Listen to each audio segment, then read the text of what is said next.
À toutes et à tous, je déclare la séance du conseil municipal ouverte. Je vous propose de désigner comme secrétaire de séance Madame Richard. Vous acceptez? Oui. Les oppositions, les abstentions. Donc, si vous voulez bien procéder à l'appel nominal, Madame Richard. Alors, pour le conseil du 31 octobre, Joseph Afribault. Présent. Sylvie Masson. Présente.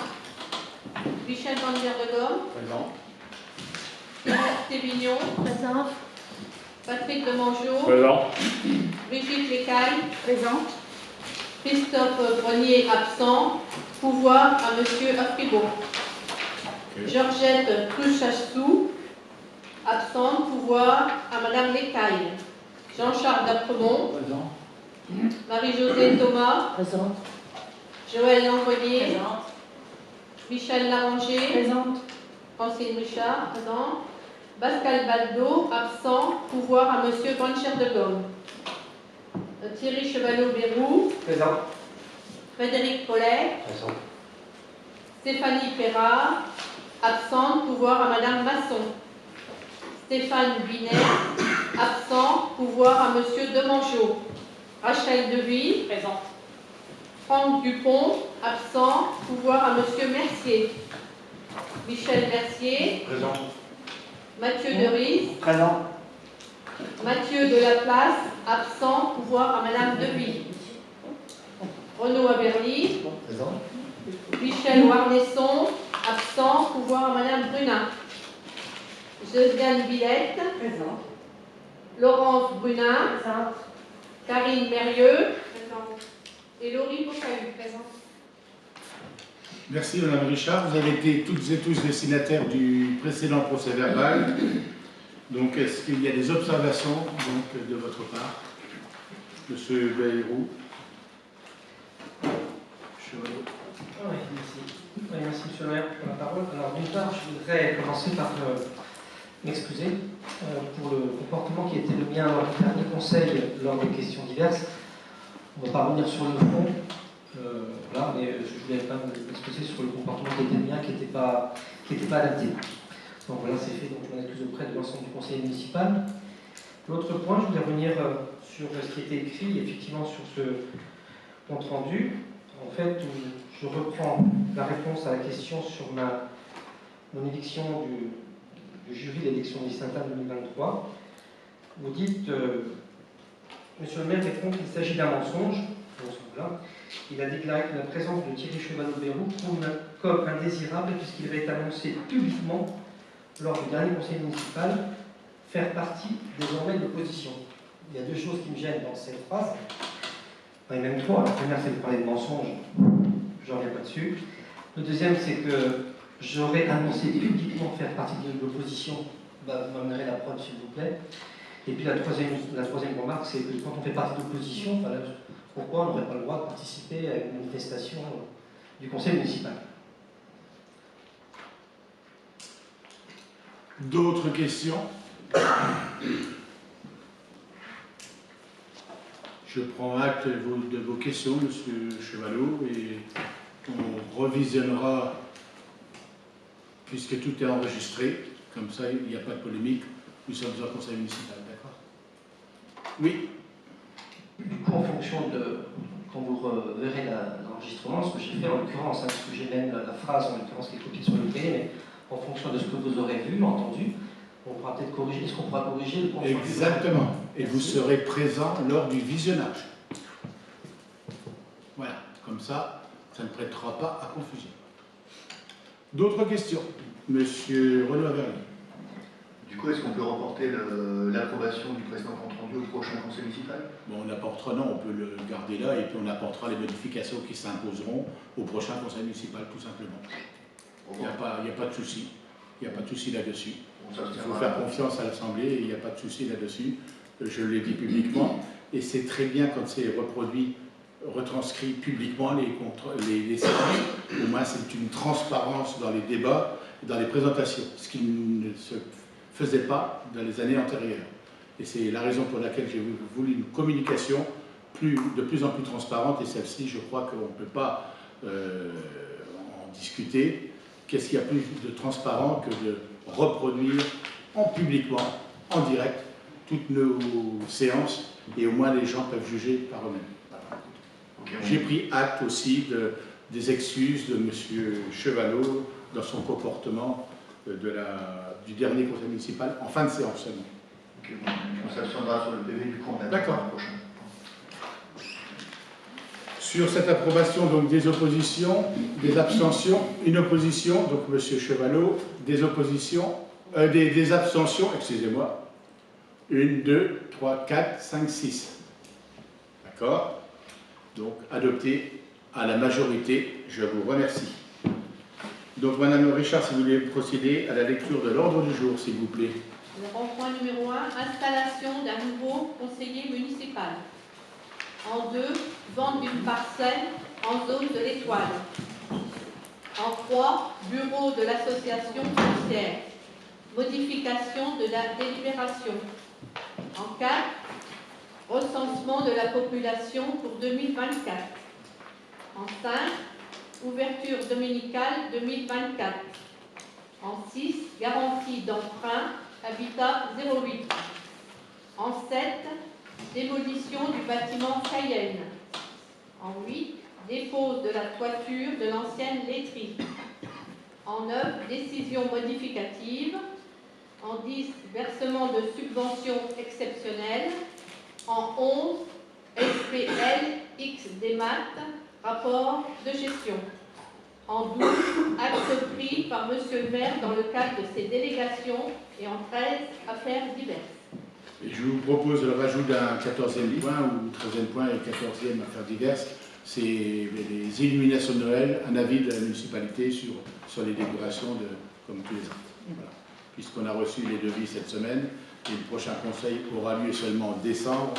Donc la Saint-Nicolas ayant eu lieu le 6, pour qu'on puisse avoir l'avis. Pas d'opposition, pas d'abstention sur cet ordre du jour. Donc, pardon. Ouais, juste refaire les comptes sur les abstentions tout à l'heure. Je crois que c'était pas 6 en fait. Je doute. Ah, ok. Alors, oui. Madame Billette, est-ce qu'elle a voté parce qu'elle ne peut pas se prononcer? Elle ne peut pas voter, Madame Billette. Hein. Elle n'a pas voté. Elle ne peut pas se prononcer. Elle n'est pas installée encore dans ses fonctions. Hein. Ah, vous n'avez pas voté ici? Tout à l'heure, vous avez voté. Et là, vous ne pouvez pas voter.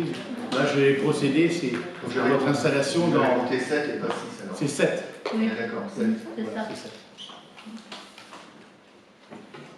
Allez, premier point de l'ordre du jour, installation donc d'un nouveau conseiller municipal. Donc je vais, si vous voulez bien, procéder à l'installation en tant que conseillère municipale, donc Mme Josiane Billette, en remplacement de M. Éric Culpa, décédé subitement. Donc pour toute information, M. Fréchin, donc étant arrivé sur la liste d'attente, donc a décliné donc comment je veux dire, l'invitation à siéger au conseil municipal, donc il a souhaité de ne pas succéder à Éric Culpa. Donc nous avons pris la personne juste après, donc Josiane Billette,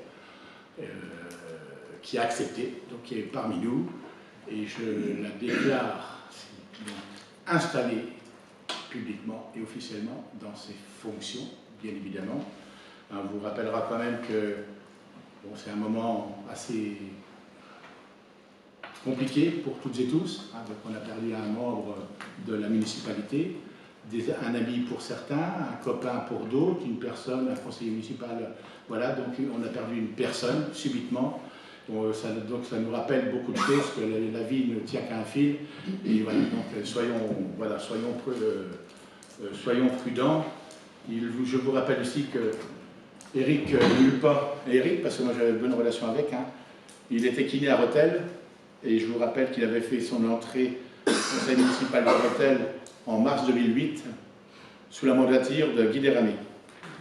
Je vous rappelle aussi qu'il aura assuré la responsabilité d'adjoint au sport pendant 12 années, c'est pas rien, soit jusqu'en 2020, et en 2020, il sera réélu conseiller municipal.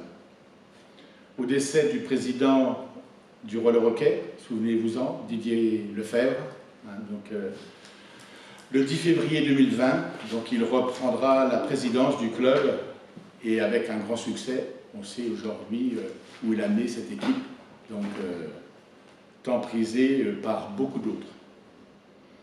au nom de l'Assemblée, au nom de la population de la ville de Rethel, voilà, tous mes vœux de bon rétablissement à sa famille, hein, parce que ça va être compliqué, mes condoléances aussi à sa famille. Et puis voilà, donc, si vous voulez, je vais vous demander de vous lever et d'observer une minute de silence.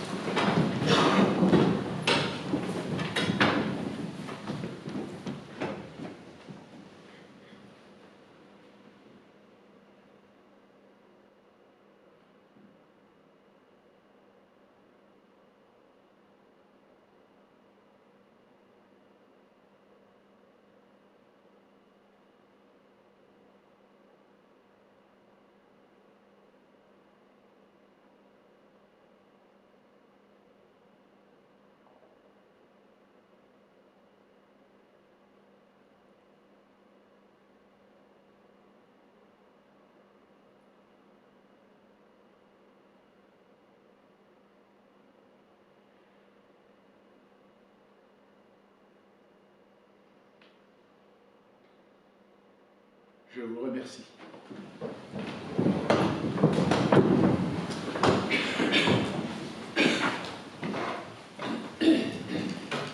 Madame Billette, si vous voulez dire quelques mots. Je voulais dire que... Vous avez le micro. Oui,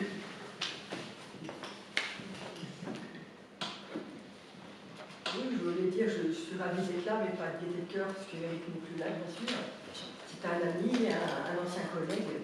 C'est pas facile pour moi. Mais je ferai de mon mieux la suite. Allez. Attends, voilà. Vous revenez, voilà. Et donc, je vous proposerai lors du prochain conseil municipal qui aura lieu pour le 7 décembre prochain, donc une mise à jour de la composition des commissions. Il y en a qui ont fait jour pour modifier leur présence dans certaines commissions. Donc là, on procédera, si vous en êtes d'accord, à une mise à jour de la composition des commissions. Voilà. Donc il y aura tout le monde à réfléchir. On prendra contact avec vous pour que tout soit prêt pour le prochain conseil du 7 décembre prochain. Voilà. Point numéro 2, vente d'une parcelle en zone de l'Étoile. Monsieur Benoît Pelleau, donc agriculteur à Bertoncourt, donc il souhaite acquérir une parcelle de cadastrée ZE numéro 9 située en zone de l'Étoile qu'il exploite actuellement, hein, et qui est propriété de la ville. Cette parcelle lui était précédemment mise à disposition dans le cadre d'un bail qui avait été établi par l'intermédiaire de la SAFER. Et ce bail donc concerne une surface de 2 hectares 53, 79 centiares. On apprend que le bail était arrivé à expiration depuis 2019. Et M. Pelleau nous a fait part de son souhait d'acquérir cette parcelle pour continuer à l'exploiter. Donc bien évidemment, une estimation des domaines a été demandée. Donc l'estimation a été fixée pour la totalité de la parcelle, si vous voulez montrer le plan, voilà. Donc pour tout dire, donc voilà, vous avez le... Là, il n'y a plus rien du tout. Ben oui, mais si on me donne quelque chose qui n'est pas rempli, ça la peine. Là, c'est peut-être là, il n'est pas chargé. Donc là, vous avez le lycée agricole, vous avez la route aujourd'hui qui a été construite pour... rejoindre Agronutrice, bien évidemment, donc la parcelle concernée, donc ça sera, c'est de l'autre côté, donc c'est celle qui a été quadrillée en rouge par M. Pelleau, l'autre qui est exploitée actuellement par le lycée agricole, et celle-ci en vert par Jean-Pierre Boiset de Bertoncourt. Voilà. Donc, ce qui est intéressé actuellement, donc c'est la parcelle qui est exploitée par M. Pelleau, voilà. J'ai quand même pris contact pour être très clair avec le lycée agricole, voir un peu ce qu'il voulait faire avec la parcelle qu'il exploitait aujourd'hui, gratuitement, puisqu'il n'y a plus rien, il n'y a plus de bail, il n'y a plus rien du tout, il n'y a plus de... Voilà, donc voir un peu s'ils ont l'intention, voilà, moi je vous proposerais, c'est de la vendre aussi, hein, parce que finalement on n'en fait rien, soit qu'ils l'achètent, soit qu'on la met à la vente, bien évidemment. Donc là j'ai eu le chef d'exploitation du lycée agricole, qui n'a pas répondu pour l'instant parce que c'est les congés, il faut qu'ils voient tout le monde. Bon, je pense qu'ils vont certainement procéder à l'acquisition parce qu'ils ont été amputés de leur surface avec la création du parc d'activité départemental et toute cette zone-là. Hein, donc c'est le lycée agricole qui a été frappé de plein fouet dans leur surface. Donc je pense qu'ils devraient revenir vers nous pour dire qu'ils seraient intéressés pour la conserver, pour l'acheter. Voilà. Donc là, ce qui est concerné pour l'instant, c'est la vente à Benoît Pello qui vous est proposé. Donc les 2 hectares 53, donc au tarif proposé par les domaines. Hein, donc voilà, donc l'estimation des domaines, c'est 110 000 €. C'est 1,08 € le mètre carré, soit 10 000 € l'hectare pratiquement. Il est rappelé que les frais de bornage de notaires et divers sont à la charge de l'acquéreur. Et la cotisation annuelle non réclamée depuis 2019, donc les 5 ans en arrière. Donc M. Pello s'est engagé à les verser, hein, puisque c'est un peu un genre de fermage qu'il devait verser à la collectivité pour les 2 hectares 50 qu'il exploitait. Ensuite, voilà. Donc voilà la proposition qui vous est faite. On reviendra peut-être sur ce dossier-là en fonction de la position du lycée agricole. Oui, Michel. Oui, donc j'ai bien regardé à tout ça. Et ce que je trouve regrettable, c'est que je suis comme agriculteur à Rethel, conseiller municipal. On ne m'a pas posé la question de savoir si c'était raisonnable ou pas. Donc, enfin bref, je vais vous dire franchement, les domaines ont sous-estimé la valeur. Parce qu'en ce moment, moi, je suis bien placé pour en parler, puisque je viens d'en acheter. Et ça va de 12 000 à 14 000 € de l'hectare. Oui, je sais bien. Donc, c'est faire des fleurs à ce prix-là. Moi, je me base sur les tarifs des domaines. Bon, voilà, donc, si on peut vendre au-delà, moi je partage.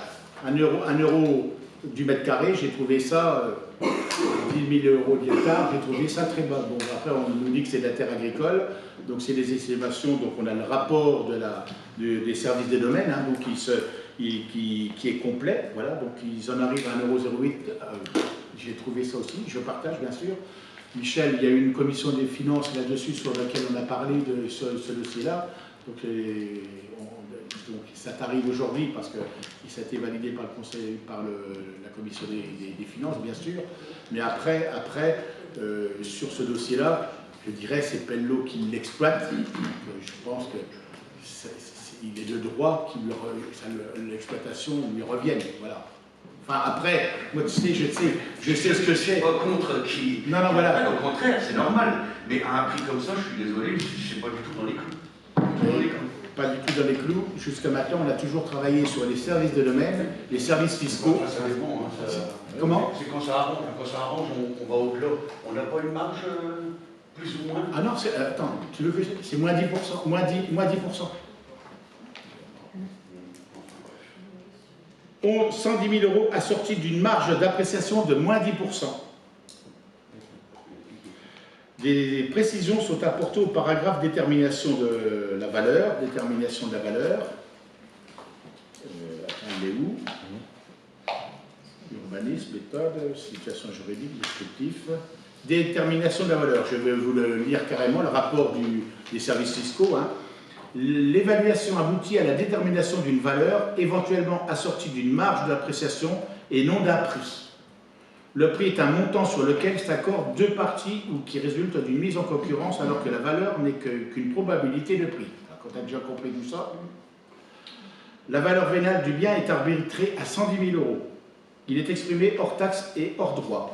Cette valeur est assortie d'une marge d'appréciation de moins 10% portant la valeur minimale de vente sans justification particulière à 99 000 €. La marge d'appréciation reflète le degré de précision de l'évaluation réalisée. Plus elle est faible et plus le degré de précision est important. De fait, elle est distincte du pouvoir de négociation du consultant.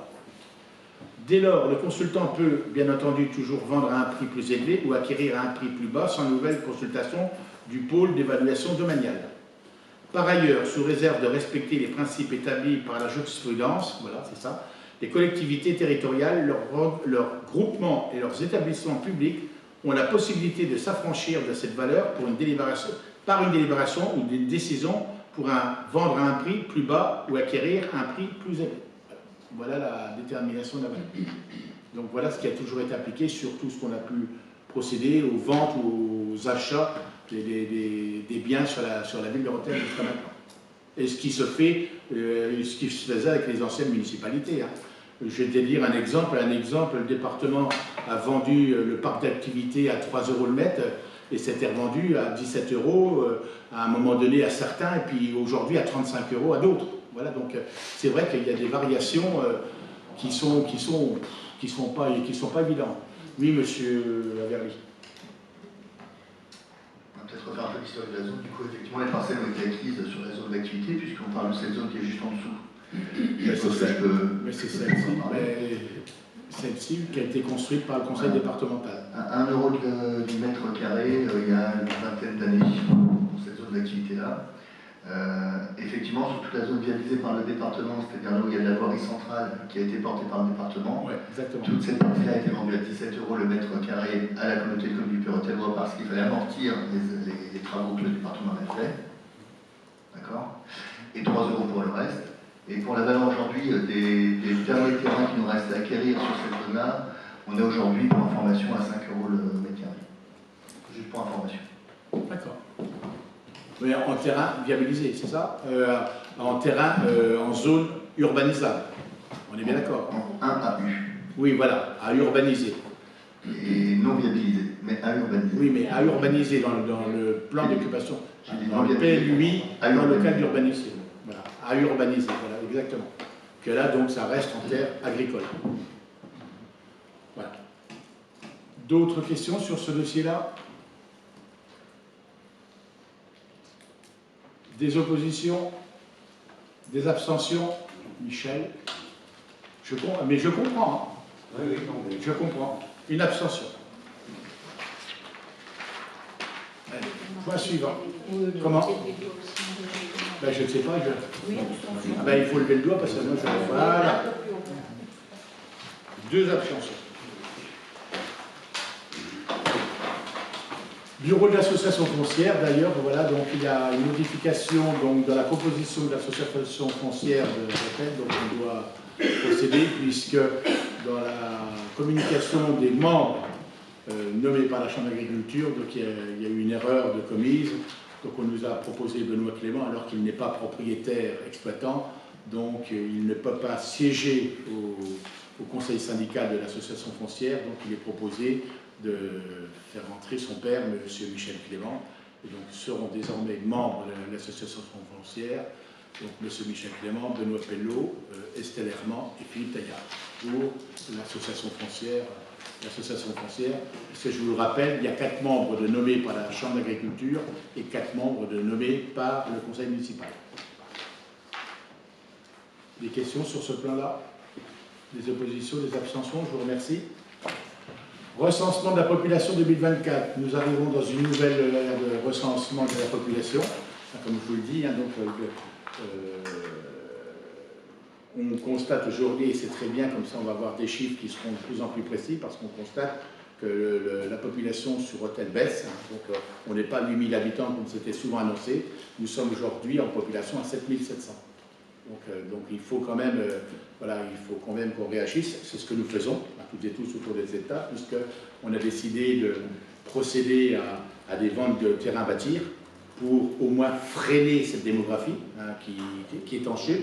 Hein, parce que ce n'est pas parce qu'on va faire de la construction qu'on va augmenter la population tout de suite. Il faut déjà la stopper, l'arrêter pour pouvoir après retrouver un peu d'aisance au niveau de la population, parce que la population, c'est un point important, c'est un critère important dans les attributions financières de l'État. La population DGF, dotation globale de fonctionnement, est très importante pour nous aujourd'hui. Donc on ne peut pas rester à 7007. Donc à nous de travailler pour pouvoir offrir du terrain à bâtir. Là, il y en a 4 qui sont mises à disposition à la vente à Pargny-Resson. Il y en a 12 aujourd'hui qu'on a libéré aussi sur la Pertinguette avec la requalification du secteur Pertinguette. D'ailleurs, il y aura une réunion pour que tout le monde, qu'on puisse se rendre tous sur le site de la Pertinguette, du quartier de la Pertinguette, qui est complètement transformé, hein, méconnaissable. Donc ça serait intéressant d'aller sur le terrain. Donc il y a eu 1 an de travaux. Les travaux ont démarré en octobre 2022 et ils se terminent là. Donc ils ont tenu leur rang. Et je dirais, ils ont pris aussi les enveloppes financières, hein, parce que c'était quand même en cumul c'est pratiquement 4 millions d'euros sur l'ensemble de l'opération, hein, que ce soit l'assainissement, l'eau potable, que ce soit les voiries, les viabilisations. Vous voyez un peu la création de la maison du quartier, la maison pour tous. Vous voyez, c'est quand même quelque chose d'énorme dans tout ce secteur-là. Donc c'est une transformation complète du secteur, une requalification du secteur qui sera de plus en plus sympathique de ce que nous avons connu.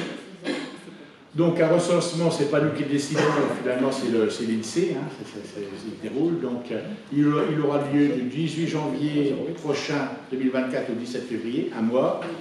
Il nous faut recruter un coordonnateur communal et son adjoint et 17 agents recenseurs. Donc ça, c'est ce qui nous est demandé par l'INSEE. Vous voyez, c'est important.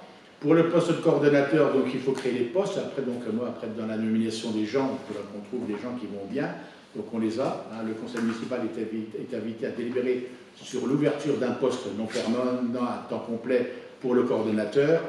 Et puis, donc, la coordonnatrice adjointe, agent de la collectivité, elle, qui sera, quant à elle, déchargée d'une partie de ses fonctions, puisque le coordonnateur ne peut pas être employé de la ville, ne peut pas être élu. Voilà, il y a beaucoup de critères qui bloquent, finalement, la nomination de quelqu'un. Donc, voilà. Donc, forcément, donc, voilà. Alors, ces 17 agents recenseurs, on a lancé une consultation, hein, et le retour n'est pas bon, hein, parce que ça fait un certain temps que c'est lancé, et pour l'instant, on n'en a que 8 qui ont répondu favorablement. Bon, c'est vrai que de toute façon, c'est un travail fastidieux, un travail important, qu'il faut s'appliquer, donc ça prend du temps, bien sûr.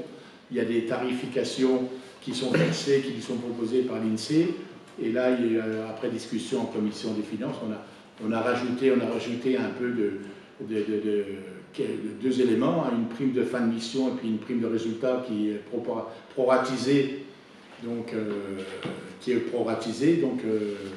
à partir de 80%, donc la personne percevra 150 € supplémentaires, et après ça pourrait aller jusqu'à 300 € en fonction des résultats, pour motiver aussi, parce que je dirais que le temps passé, quand on voit le résultat, parce qu'il y a les secteurs qui sont créés aussi par l'INSEE, c'est pas nous qui créons nos secteurs, donc finalement ça limite aussi, je dirais, l'enveloppe par personne. C'est un petit salaire de 1 000 €, hein, et ça va pas loin, hein, et ça demande quand même du temps. Donc il faut aussi qu'on essaie de motiver pour trouver du monde, parce que là, il nous faut trouver du monde. C'est un peu le problème aujourd'hui, que ce soit dans le recensement de population ou que ce soit dans l'économie. Hein, beaucoup de commerçants, beaucoup d'industries, beaucoup d'entreprises ont des gros problèmes de recrutement. Voilà, donc il y a beaucoup de gens au chômage, ils ne trouvent pas forcément il y a beaucoup d'offres, mais il n'y a pas de résultat au bout. Voilà, donc, voilà ce qui est proposé. Donc je vous propose donc de valider ce dossier en l'état, et puis en espérant qu'on arrive à trouver le nombre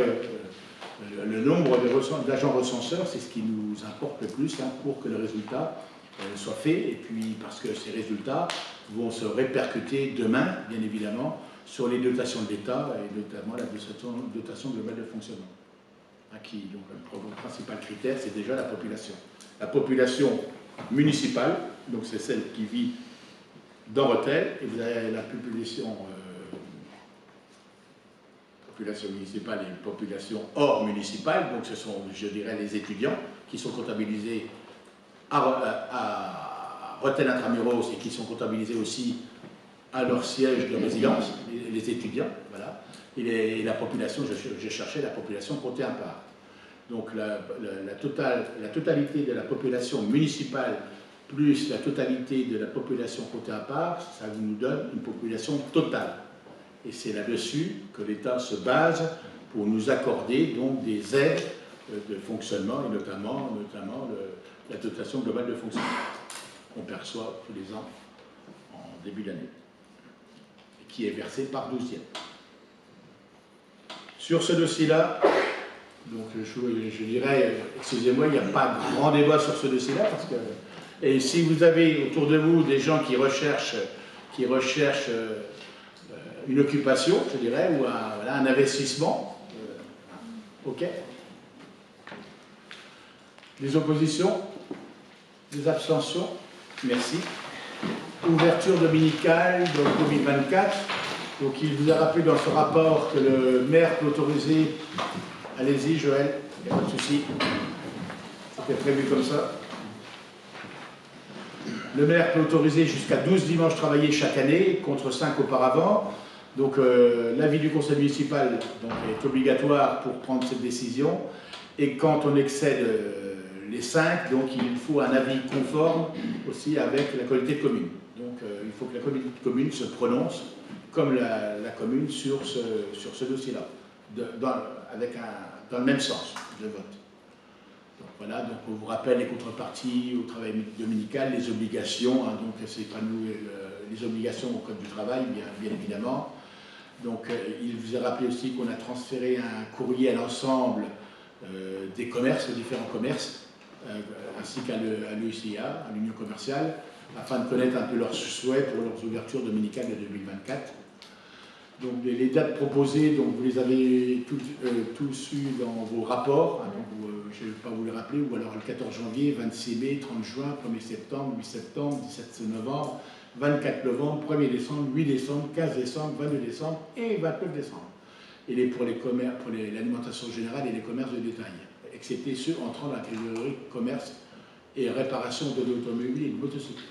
Et pour les commerces et réparations d'automobiles et motocyclistes, date nationale, 14 janvier, 17 mars, 16 juin, 15 septembre et 13 octobre. Donc le président de la communauté de communes ainsi que les syndicats ont été consultés par courrier le 2 octobre. Donc je prendrai donc ensuite un arrêté municipal conforme à la décision du conseil municipal et du conseil municipal, du conseil communautaire. Donc j'attends la réponse du conseil communautaire pour pouvoir prendre l'arrêté. Monsieur le Président, vous en êtes où là-dessus? L'année prochaine, on a notre conseil communautaire le 21 décembre, je crois. Le 21 décembre. D'accord. Très bien. Voilà, donc on attendra l'avis du conseil communautaire le 21 décembre pour que je puisse prendre l'arrêté s'il va dans le même sens que la ville, bien sûr, mais normalement. Garantie de... Ok, là-dessus, pas d'opposition, pas d'abstention. Je vous remercie. Garantie d'emprunt pour Habitat 08. Donc on vous rappelle qu'Habitat 08 a décidé de réhabiliter 28 logements collectifs qui sont situés au 1-2 rue Mozart à Rethel, isolation thermique. Montrez la photo si vous voulez bien. Voilà, le bâtiment à la Bertinguette, celui qui sera maintenu. Celui du fond, par exemple, celui-ci, il a appelé celui-ci, voilà, celui-ci, il a appelé à la démolition, celui-ci. Hein, donc il y a les deux barres, il y a 86 logements. Derrière cette requalification du quartier de la Bertinguette, il va être engagé dans l'année prochaine, donc la démolition de ces 86 logements, quand les 76 logements en construction sur l'ancienne gendarmerie avenue Charles de Gaulle seront achevés. Donc le coût des travaux, c'est les garanties d'emprunt voilà, qui se font régulièrement avec les bailleurs sociaux, que ce soit Habitat 08, Espace Habitat ou Pluriel Novilla, bien sûr. Donc on vous rappelle que ces travaux ont été estimés à 731 333 €. Et ce montant est financé en partie par un emprunt contracté auprès de la CDC, Caisse de dépôt de consignation. Donc bien sûr, la garantie de la ville est obligatoire pour l'obtention de cet emprunt, ce qui se fait chaque fois. Et on vous rappelle les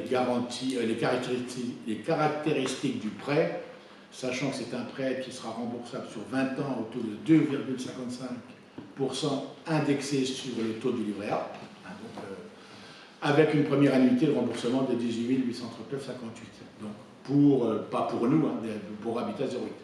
Si Habitat 08 faisait défaut de ces remboursements, c'est nous qui devrions éventuellement prendre le relais, bien sûr. Donc la commission des finances a été donc interrogée là-dessus et je vous propose de suivre la commission des finances, puisque finalement cette garantie d'emprunt elle coule de sources régulièrement. On en aura d'autres, hein, parce qu'il y aura d'autres réhabilitations, bien sûr, sur le secteur. Et puis, il y aura certainement aussi des garanties d'emprunt avec les constructions sur l'ancienne gendarmerie. Sur ce dossier-là, pas d'opposition, pas d'abstention. Je vous remercie. Démolition bâtiment Cayenne, ah oui, ça c'est un gros dossier. Le bâtiment Cayenne, voilà, donc là il y a encore une troisième effondrement qu'on vient de vivre là avec les intempéries. Donc là il y a, excusez-moi, il y a le feu à la maison sur ce dossier-là. Le bâtiment Cayenne il est situé, donc vous le rappelez, hein, donc vous le connaissez tous bien, avenue Charles de Gaulle, et il menace de s'effondrer depuis plusieurs années et il est devenu dangereux au public. Donc souvenez-vous je vous ai fait prendre une délibération en février 2023 afin de m'autoriser à entreprendre toutes les démarches nécessaires pour sécuriser le site. Et à l'époque, le montant de la démolition était estimé à 300 000 €. C'est pas rien. On avait fait, vous m'aviez autorisé aussi de faire une demande de subvention auprès des fonds européens, le fonds FEDER, donc qui a été déposé et le 21 février, et malheureusement ce dossier a reçu un avis défavorable compte tenu de l'absence de crédit. Arrivé tardivement, bien sûr, parce que c'était un dossier d'urgence. Voilà. Il a été relancé une consultation avec un nouveau coût estimé de 112 608 € TTC. Donc le bâtiment doit par conséquent être démoli au plus vite et la dépense sera inscrite, et non pas au budget ville, mais au budget location. Parce qu'on a deux budgets, souvenez-vous. On a le budget de la ville de Rethel et le budget location, dont la principale entreprise dans le budget de location, c'était Technipat. Ensuite, oui, donc on vous rappelle l'historique des devis.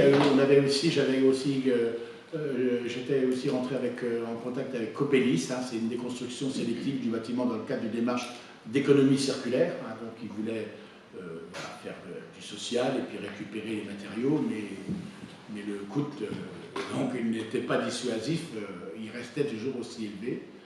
Donc voilà les historiques des devis, donc 308 000 € pour Copelis, d'Algibat 112 608 et Ferrari 115 800. Donc voilà, donc après discussion de la Commission des Finances, on vous propose d'attribuer le chantier à l'entreprise amunisante, c'est-à-dire d'Algibat. Et puis, il n'y a pas de consultation dans le sens que ça reste dans les marchés de 100 000 €. On est dedans, puisqu'il y a eu un délai d'accorder d'une année supplémentaire par le gouvernement dans le cadre des périodes de Covid, puisque les marchés c'est 40 000, et puis après donc, on rentre dans les marchés de Renault et de moi, c'est quoi? C'est 280 000 après, c'est ça? 40 000, 280 000, et puis après, il y a des montants qui nous sont fixés, qu'on doit obligatoirement, mais il y avait une dérogation jusqu'à 100 000 € hors taxe qu'on pouvait donc attribuer rapidement sans lancer des marchés pour relancer un peu l'économie. Des questions? Monsieur Cheval. Oui, quand on voit les chiffres là, annoncés, comment on explique un peu un écart de 1 pour 3? Enfin, je veux dire, c'est énorme.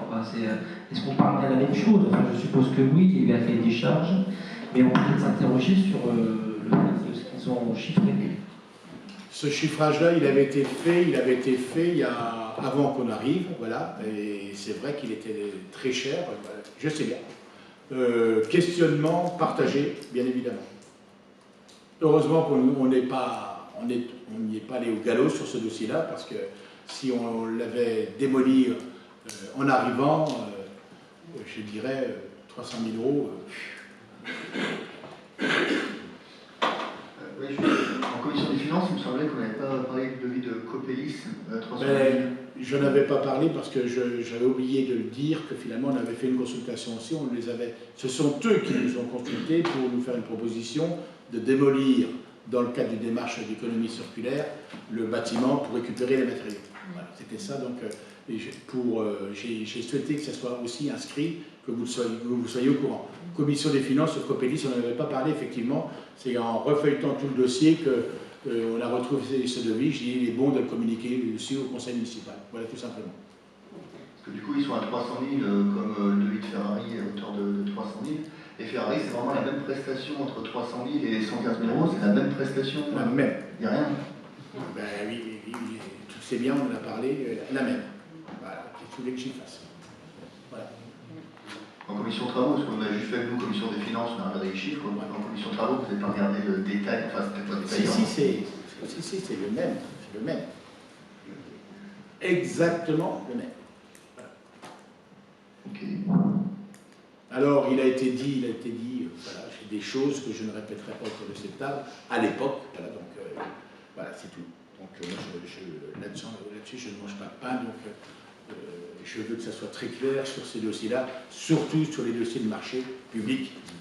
C'est là-dessus que ça peut pêcher parfois, il faut être très transparent. Voilà. Mais la question, voilà, c'est vrai, la question peut se poser. Hein.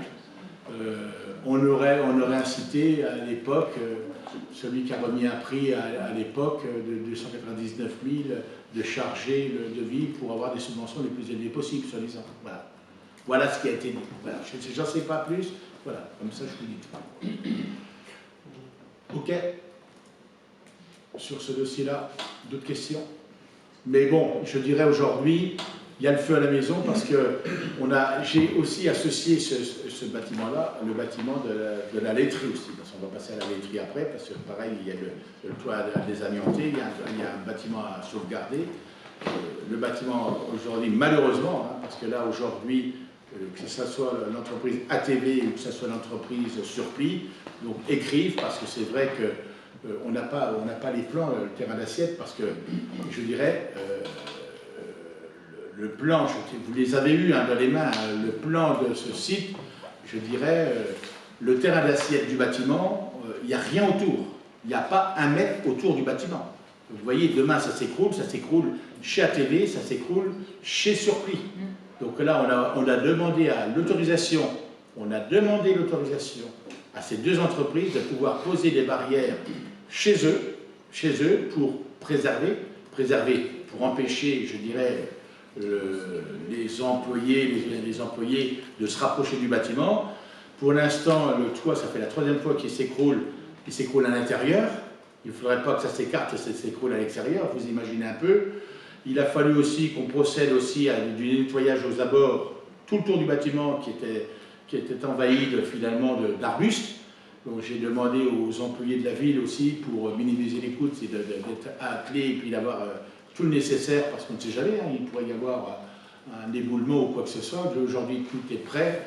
Et là, aujourd'hui, je leur demande de faire vite. Hein. C'est pour ça que j'ai voulu qu'on passe ce dossier-là au conseil municipal. Je voudrais que ça soit démoli là, que ça soit démoli même avant les fêtes, avant qu'il y ait un pépin, parce que là, et en plus, avec les intempéries, ça n'arrange pas la situation, puisqu'aujourd'hui, malheureusement, moi, TV m'a dit, il y a 15 ans, monsieur le maire, ce bâtiment, il était magnifique, il était beau comme tout, il manquait qu'une tuile. Je l'ai signalé, rien n'a été fait. Quand je vois dans l'état qu'il est aujourd'hui, parce qu'il y en a qui se sont servis aussi, hein, parce que je vous dirais que tous ces plongées qui étaient beaux en chaîne ont disparu, tous ces équipements en fonte de chauffage, tout est parti, tout a disparu. Voilà, donc il y en a qui ne voient pas avec ce dossier-là aujourd'hui. C'est malheureux. Donc aujourd'hui, c'est un dossier qu'on a sur les reins, qu'il faut traiter le plus rapidement possible. Et le principal, c'est qu'on n'ait pas d'accident, qu'on n'ait pas un problème avec ce dossier.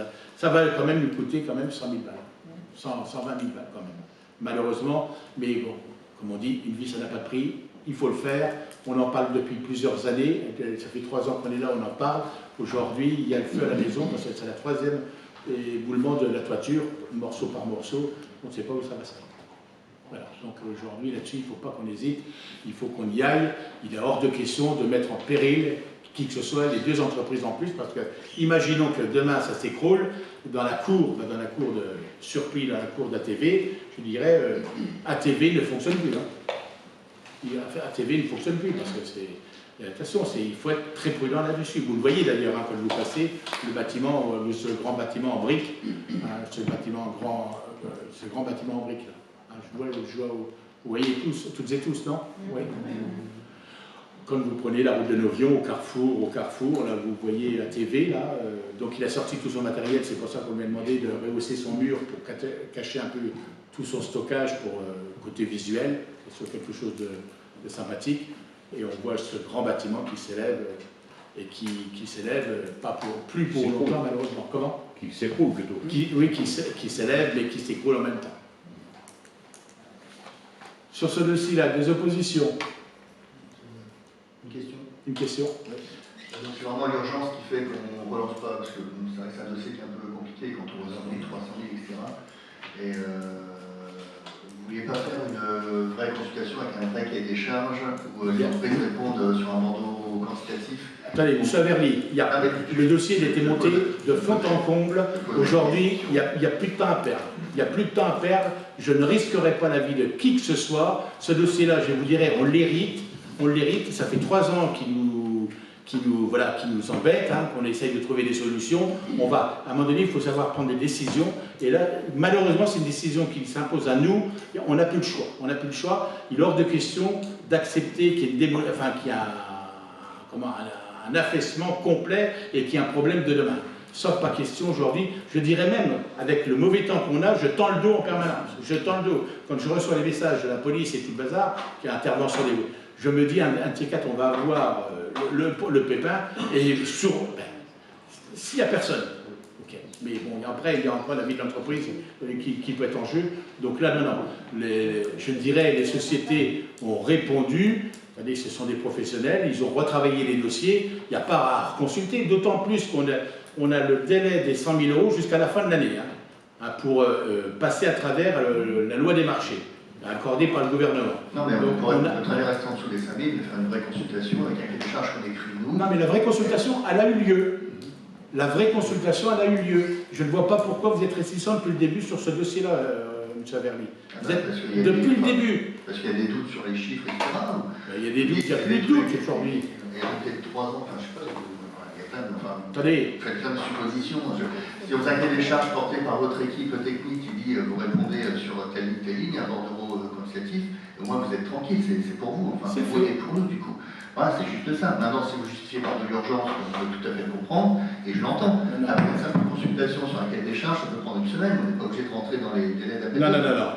Je dois ça que dire maintenant, je ne dis plus rien, j'ai compris, je peux en parler, voilà, j'ai exprimé un point de vue, ok. Attendez, ce dossier-là, il est empêtré depuis 15 ans, M. Averly. Il y avait même 6 millions d'euros de travaux d'engagés par la communauté de communes, si vous voulez qu'on y aille jusqu'au bout, parce que c'est un dossier. On a même rencontré, la première année qu'on a pris nos fonctions, on n'avait même pas les cartons avec tous les dossiers dedans. C'est ATV qui nous les a amenés, qui a dit voilà messieurs, ce qu'on a mis sur la table et ça n'a jamais été suivi. J'ai compris, vous ne pouvez pas poser de questions. Non, mais c'est pas ça du tout. Attendez, c'est un dossier qu'on a hérité, aujourd'hui il faut qu'on le traite. Et vous repoussez encore. Pourquoi faire? Aujourd'hui, on ne peut plus rien faire avec. C'est d'une semaine. Non, c'est pas une semaine. Mais c'est pas une semaine, c'est un mois. Vous dites que les chiffres, machin et tout, ok, vous racontez des bêtises, monsieur Averly. C'est pas d'une semaine. C'est une proposition, je raconte pas des bêtises. C'est pas d'une semaine, puisqu'il faudra attendre, monsieur Averly. Je me tairai sur ce point désormais, ok. Monsieur Averly, il faudra attendre le prochain conseil municipal pour prendre la décision, c'est-à-dire un mois, d'accord? Et un mois, ça va être la période des vacances, ils ne pourront pas intervenir. C'est ça que vous voulez là? Non, là-dessus, je vais vous dire, on doit être toutes et tous responsables et prendre la décision pour l'intérêt de la ville et l'intérêt des employés qui travaillent sur ce site. La sécurité, pour moi, la sécurité, ça n'a pas de prix. On est en train de rediscuter ou quoi? Je pense que ce soit la maison Ferrari, que ce soit la maison d'Agibat ou la Copelis, ils sont sérieux, ils ont fait des remises de prix, ils ne font pas ça du n'importe comment quand même, non? Je vais vous dire que d'avoir baissé des prix pareils, je veux dire, ils ne vont pas les travailler à perte. Ils ne vont pas les travailler à perte. Je pense qu'il y a eu aussi déjà le fait de travailler dessus, il y a eu aussi des réactions qui vont dans le sens qu'on nous attendions, parce que c'est vrai, les prix annoncés dans un premier temps ont commencé quand même à se poser des questions. Et comment on allait pouvoir supporter ces charges, pour rien finalement. Pour rien, que ce bâtiment était magnifique, soi-disant. Moi, je n'ai pas connu. J'ai connu l'extérieur, mais je n'ai pas connu sa dégradation suite. Parlez-en au patron de la télé. Il nous a interpellés encore, il y a quoi? Il y a 15 jours quand on était sur le terrain. Parce que là. Bon, voilà sur ce dossier-là. Sur ce dossier-là, y a-t-il des oppositions? Des abstentions? 1, 2, 3, 4. 1, 2, 3. 4, 5. C'est ça? 1, 2, 3. 1, 2, 3, 4, 5, 6. Voilà. Très bien. Je comprends votre abstention.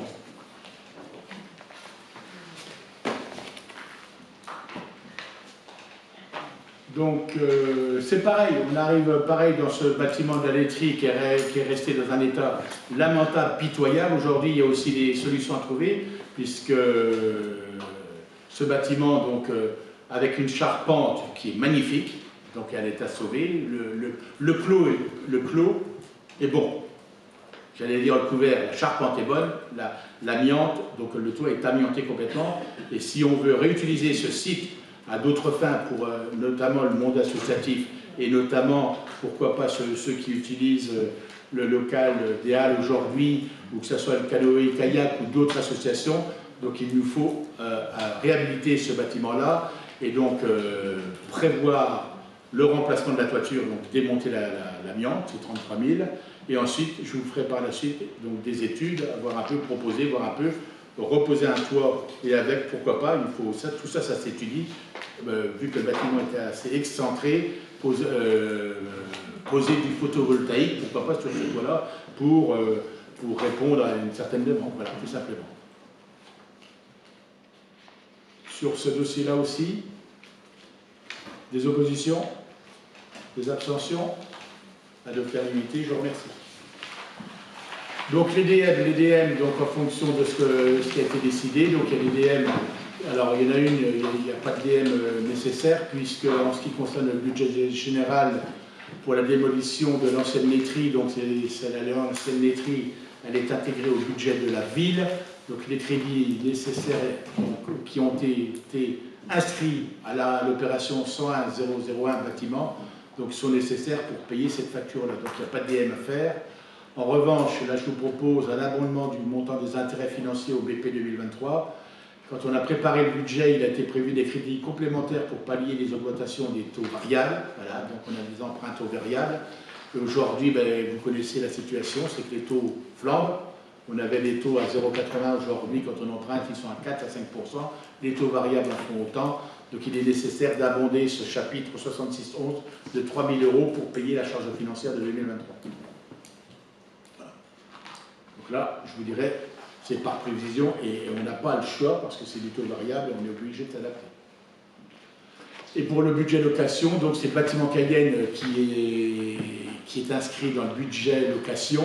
Lui, donc, c'est pareil, il n'y a pas besoin de crédit complémentaire à prévoir, puisqu'il y a 55 000 € qui ont été inscrits pour les travaux d'investissement sur les bâtiments du budget location. Donc on peut aller chercher 58 634 € au chapitre 21 en effectuant un virement de fonctionnement vers l'investissement. Donc c'est un jeu d'écriture sur le budget, donc de virer 58 634 au budget investissement. Voilà, tout simplement. Là-dessus, donc, sur cette décision modificative budgétaire, des oppositions, des abstentions, je vous remercie. Les versements de subventions exceptionnelles. Patrick, tu vois? Non, tu vois où j'y vais? Non, j'y vais. Retard sportif escrime, donc il y a une demande qui a été, une demande de subvention qui a été demandée. Donc l'attribution, elle s'est faite sur proposition de la commission faite sport, donc elle s'est faite en fonction des critères qui ont été mis en place par le conseil municipal. Donc en fonction de ces critères appliqués à la demande, donc il est proposé sur une dépense éligible de 209,40 € de verser donc au regard des critères 62,82 € et on avait dit qu'on arrondissait ça donc à 65 €. Là-dessus, pour Rotel Escrime, pas d'opposition, pas d'abstention. Rotel sportif gymnastique, c'est pareil. Dépenses éligibles 333 €, donc en fonction des critères. Donc il vous est proposé une subvention à leur verser de 100 €. Oui. Ok, pas d'opposition, pas d'abstention là-dessus. Rotel courir. Donc Rotel courir en fonction de c'est pour la participation au championnat de France jeune à Châteauroux, qui s'est déroulé le 14 juillet, voilà. Donc, les dépenses éligibles, 223 €, donc 70 € de subvention. Pas d'opposition, pas d'abstention. C'était pour du javelot. D'accord.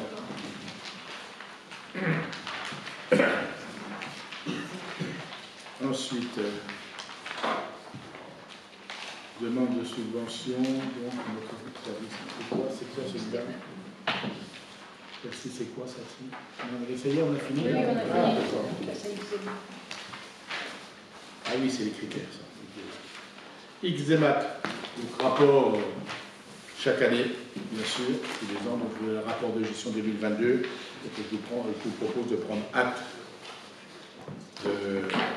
de ce rapport qui nous a été communiqué, puisque finalement donc, on est membre, et puis donc nous avons un représentant, donc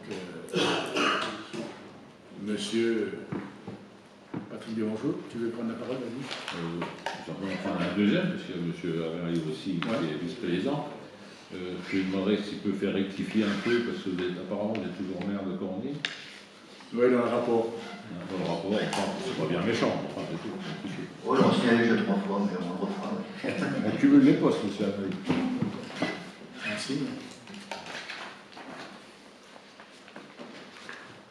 Donc, je vous propose de prendre acte finalement du rapport de gestion. Les actes pris par M. le maire dans le cadre de ces délégations, donc, vous a rappelé que tous les documents concernant les rémunérations, les règles, les frais financiers honoraires, avocats, notaires, huissiers, donc sont consultables au service de la comptabilité. Et puis, pour information, donc, il y a eu 6 nouvelles concessions qui ont été délivrées, 6 renouvellements, une nouvelle camion et une dispersion des cendres, à savoir que le nouveau columbarium sera mis en service dans le mois qui suit, parce que son installation se termine. C'est dès qu'on avait voté l'installation d'un columbarium de 48 cases.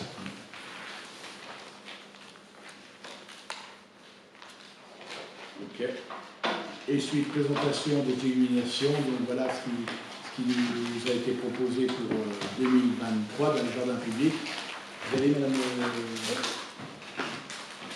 présenter un peu le projet 2023 dans les jardins publics. Voilà, donc comme vous le disiez, monsieur le maire, à l'exposé de l'ordre du jour, nous avons reçu il y a quelques jours cette présentation. Vous voulez vous remettre aujourd'hui donc le projet 2023, donc ce sont les illuminations déjà dans un premier temps de la façade de l'hôtel de ville, par la mise en place de 2 grands rideaux en forme de théâtre sur la totalité de la façade de l'hôtel de ville, comme vous le voyez ici présenté, la création d'arches d'entrée au jardin, donc ce sont les passages de Noël, l'installation de 2 arches d'entrée au jardin en forme de boule de Noël, avec des corps de sapin illuminés de chaque côté des passages de Noël. Les décors de part et d'autre de l'hôtel de ville, des marches, donc la mise en place de 2 décors avec diverses pièces illuminées autour du thème de la banquise de chaque côté du perron. Les décorations du perron de l'hôtel de ville, donc c'est l'installation de 2 grands casse-noisettes de 2 mètres chacun en bas du perron sur le thème des gardiens du royaume féerique. Il faut donc 2 mètres de haut. La projection d'un joyeuse fête devant le perron, au sol, devant le perron de l'hôtel de ville. L'installation d'un couloir féerique menant à la fontaine avec un plafond de lumière scintillante, effet boa, et mise en place d'un couloir de sapin illuminé. L'illumination du grand sapin par 150 mètres linéaires de guirlandes et pose de décors non lumineux du type boule et étoile. Donc, dans les parterres, décoration de l'ensemble des pelouses par 35 pièces illuminées de nouvelle génération par rapport au décor de 2022, avec mise en place de 750 mètres carrés de tapis de neige. L'installation d'un chalet du Père Noël avec de nouveaux décors et un nouveau Père Noël. La grande nouveauté 2023, c'est l'installation sur la fontaine d'une boule de Noël XXL de 5 mètres de haut, complètement illuminée, avec à l'intérieur un grand sapin bleu de 4 mètres et tout un décor de cadeaux. Sur la fontaine, oui. Donc ceci sur un budget prévisionnel de 33 720,83 € hors taxe, qui est le même financement que l'an dernier. L'an dernier, oui. Voilà. Donc, voilà donc, ce qui est proposé pour, sur les illuminations pour les enfants, sur le parc, sur les jardins publics. Qu'est-ce que vous dites, Madame Richard? Non, ça n'a pas été vu en commission, puisque, comment voulez-vous, on vient de le recevoir, le conseil municipal a lieu le 7 décembre, là, il y a des urgences, on ne peut pas tout voir en commission, c'est pour ça que je préférais le présenter à l'ensemble de l'Assemblée. La commission, ce n'est qu'un avis, hein, le conseil municipal prend la décision, et c'est pour ça que la parole vous est donnée. C'est vrai que ça n'a pas été vu en commission, parce qu'on a le devis depuis cette semaine, depuis 2 jours. Parce qu'on leur a dit, vous vous dépêchez, parce qu'avec les dates, dans un mois, on y est déjà. On ne va pas en parler aux commerçants, ils savent déjà, ils ont déjà décoré pratiquement leur vitrine. Donc, qu'on soit à jour et qu'on soit clair avec tout le monde. Voilà. Donc, la commission, je vais vous dire, c'est le conseil municipal qui prime avant toute chose. Hein. Donc, parfois, on ne peut pas passer tout en commission, malheureusement. Voilà, tout simplement. Donc, on représente un programme que ça s'est fait les années précédentes. On n'a rien inventé, bien sûr, et l'avis est important aussi de toutes et tous, et que tout le monde puisse prendre connaissance aussi au conseil municipal de cette animation des jardins publics pour les enfants, comme on fait tous les ans. Oui, Michel. Les casse-noisettes, ils ne vont pas partir, ils vont rester là. Sur cette présentation, sur cette déco donc des jardins publics, il y a des oppositions, des abstentions. Une abstention, d'accord. Je vous remercie, M. Chevalot. Donc c'est enregistré, c'est très bien. Parfait, impeccable. Donc là, le prochain conseil municipal, vous voyez, donc pour respecter, donc jeudi 7 décembre, commission des finances, vous voyez, et commission des finances le 30 novembre, vous voyez, donc pour la fin de l'année, la fin du mois, et jeudi 7 décembre, conseil municipal. Ce sera le dernier de l'année. Voilà, pour votre information, il y a quelques informations. Je vous rappelle qu'il y a les journées rotelloises ce week-end, donc qui vont se dérouler dans Rotel ce week-end, bien sûr. Et ensuite, il y a la soirée des récompenses. Vous avez toutes et tous été destinataires d'une invitation. Donc, il se déroulera à l'atmosphère le 17 novembre prochain, un vendredi soir. Et puis après, le lendemain, vous avez les festiges charolais, bien sûr, donc au Foirail, le samedi 18 et le dimanche 19. Vous voyez, donc, et ensuite, vous avez la Saint-Nicolas le 6 décembre, et après, vous avez le marché de Noël le 17 décembre. Ça doit être un truc comme ça. Voilà. Tout ça, ça a été passé dans les commissions respectives, il n'y a pas de souci. Voilà, Madame Richard. Merci à toutes et à tous, et je vous souhaite une belle soirée.